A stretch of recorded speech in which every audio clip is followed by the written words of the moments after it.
Our next project on the F-150 is to replace all the seam sealer on the drip rails. As you look at this video, you'll start to see the paint where the water's gotten through and rust. So we need to do something about that. As you look up here at the seam sealer and the drip rails, you'll see cracks and you'll see it starting to separate from the body painted areas, and that's where the water's getting through. But what we need to do is replace this without disturbing the factory paint.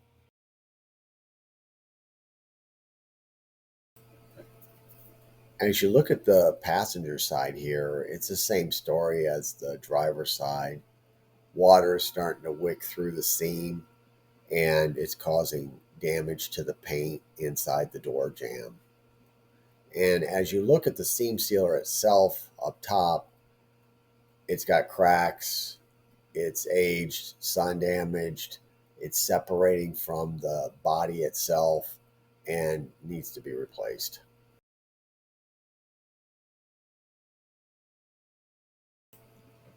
As you can see here, we have it all taped up. And what we're trying to do is protect the factory paint as much as possible. So once the seam sealer is installed, we have a lot less paint work to do. The drip rail on these old trucks are not very wide. So what I did is I went and got a flat blade screwdriver with the blade about the same width as the drip rail, and then just started chiseling out 1/4 inch sections, which seemed to go pretty fast. The consistency of this old seam sealer is about like plaster, so the screwdriver will cut right through it. There's still a lot that has to be cleaned up. But as you get to the end of the drip rail here, you'll see a rusted area. And what we have to do is clean all that surface rust out of there. To help speed up the process of removing all the seam sealer from the channel, I used an abrasive wheel shown here along with a small wire wheel. And it really helped break down that seam sealer and get into the corners. And the wire wheel will really help if you have any rusted areas. Using the abrasive wheel, I was able to clean the track out pretty well. There's still a little bit of seam sealer and a little bit of primer in there, but overall I think it's pretty clean. As we get to the end here, you'll see that rusted area, and I was able to use the wire wheel on that and clean the majority of the surface rust off that area.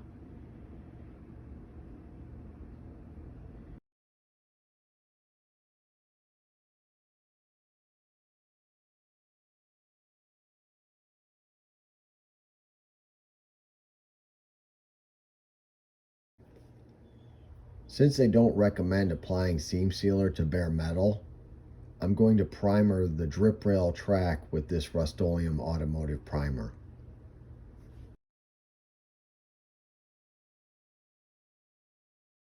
Now we're only primering the drip rail track itself where the seam sealer is going to be applied, nothing else, because the less factory paint we disturb, the better.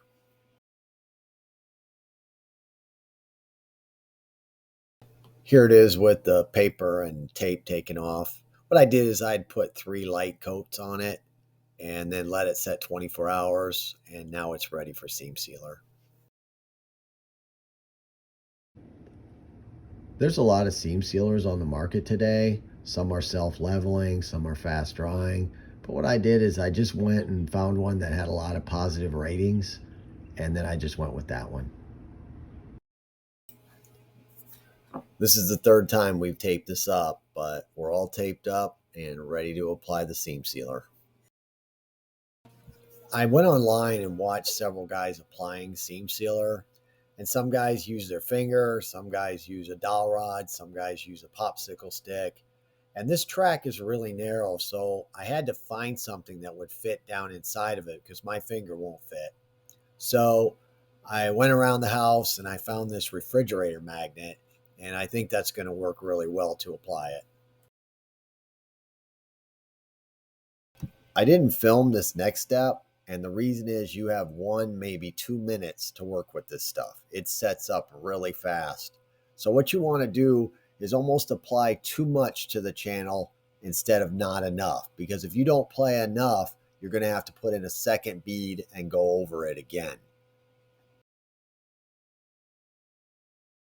One of the things about it is not so much just installing the seam sealer, it's knowing when to pull your tape off. Because if you pull it off too soon, it'll smear. And if you pull it off too late, it'll tear. So you kind of have to figure it out. This was my first time working with this stuff. So it was just kind of a trial and error, but it's installed. A lot of seam sealers will say you can paint them in 30 minutes, but not with this seam sealer. What I did is I parked the truck out in the sun for 2 days to let it fully cure. The next step is to primer the seam sealer and any area that I may have nicked when I was taking the seam sealer out.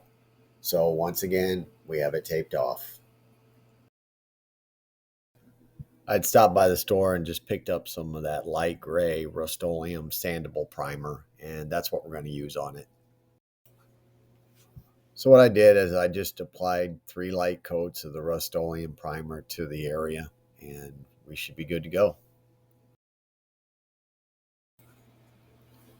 Okay, here we are with the tape and paper pulled off. So what we're going to do now is wet sand the primered areas, get them smooth and ready to paint. So what you want to do is just find an old spray bottle, put some water in it, a little bit of dish soap to make some soapy water, then spray the primered areas down. I ended up using 600 grit sandpaper. Just work it back and forth, get it smooth, and each side took about 2 to 3 minutes.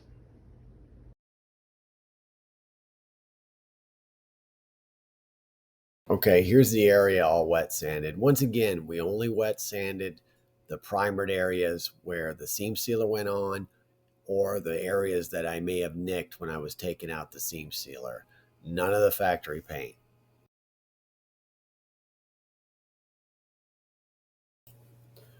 All right, I'm getting the truck ready for paint. This will be the 5th time that we've taped this truck up, so hopefully it's the last. I looked inside the driver's door at the information tag, and it said the exterior paint color was E4. So I went online and I ordered some Duplicolor E4 red, and it ran about $15 a can. So I went ahead and started spraying the red paint. And something you need to know about this Duplicolor paint is it's really thin. It's really watery. It's not like the same consistency of any other spray can paint you're going to use. And so it goes on really light. So I did 3 coats and it seemed to cover it.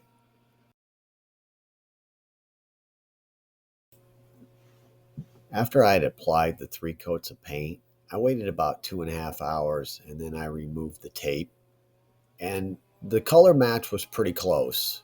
Not perfect because this paint is really old that's on the truck now, but it was pretty close. This project wasn't a difficult one, but it can be somewhat of a time-consuming one because you're constantly waiting for the primer to cure or the seam sealer to cure or the second coat of primer to cure and then the final coat of paint. So it does take some time, but it wasn't a lot of labor, to be perfectly honest. Is it perfect? No. This was my first time working with this stuff. Next time, I'm sure I'd be a lot better. But overall, I think it turned out pretty well.